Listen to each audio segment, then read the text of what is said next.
कोलकाता के RG medical college की trainee doctor के साथ वहशत की हदें पार करने वाला दरिंदा संजय राय दिमागी तौर पर एक विकृत किस्म का शख्स है। उसकी करतूतें बेहद हैरान करने वाली हैं। पुलिस ने जब संजय के मोबाइल फोन की जांच की तो उसमें पुलिस को ऐसी ऐसी चीजें नजर आईं कि खुद पुलिस वाले भी हैरान रह गए। संजय का मोबाइल फोन अनगिनत पॉर्न वीडियोस से भरा हुआ था और पॉर्न वीडियोस भी ऐसे वैसे नहीं बल्कि बेहद हिंसक और इंसानियत की तमाम हदों से पार। पुलिस सूत्रों की माने तो ये इस बात का सबूत था कि संजय राय दिमागी तौर पर कितना विकृत है, जिसकी सच्चाई कम ही लोग जानते हैं।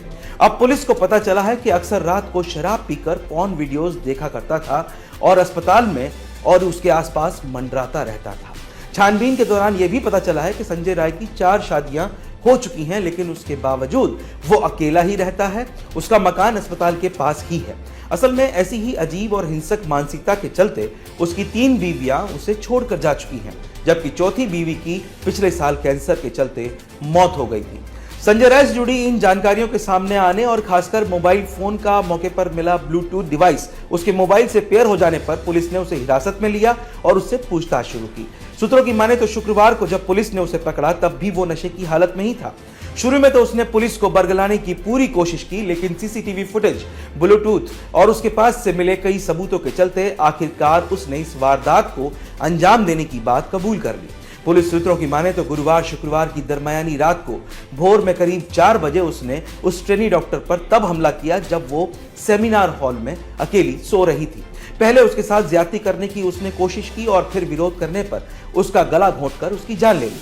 पुलिस सूत्रों की माने तो संजय ने इस वारदात के बाद मौके वारदात पर बिखरे खून के धब्बों को धोने की कोशिश की।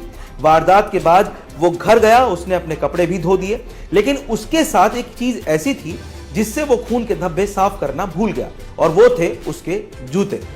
पुलिस ने जब उसे गिरफ्तार किया तो उसके गीले कपड़ों के साथ साथ खून से सने जूते भी बरामद कर लिए। कोलकाता पुलिस ने अंदेशा जताया है कि इस वारदात में संजय राय के साथ कोई और भी शामिल हो सकता है। पुलिस उस एंगल से भी जांच कर रही है। वैसे तो ट्रेनी डॉक्टर की हत्या गला घोंटकर की गई थी, लेकिन उसके पूरे शरीर पर चोट के अनगिनत निशान थे। खासकर चेहरे पर कई चोट थी, आंखों से खून बह रहा था, पूरे शरीर पर नोचने और खसोटने के निशान थे और उसका प्राइवेट पार्ट भी बुरी तरह से जख्मी था। इसके अलावा होठों पर, पेट के निचले हिस्से पर और दाएं हाथ पर भी चोट के निशान थे। उंगलियां टूटी हुई थी और उसकी एक कॉलर बोन भी यानी कंधे की हड्डी में भी फ्रैक्चर था। डॉक्टर की पोस्टमार्टम रिपोर्ट अब सामने आ चुकी है। रिपोर्ट में कत्ल से पहले लड़की के साथ यौन उत्पीड़न किए जाने के सबूत मिले हैं। इसके अलावा उसके जिस्म पर मौजूद चोट एंटीमार्टम किस्म की है, यानी कत्ल से पहले उस पर अत्याचार किए जाने की बात साफ हुई है।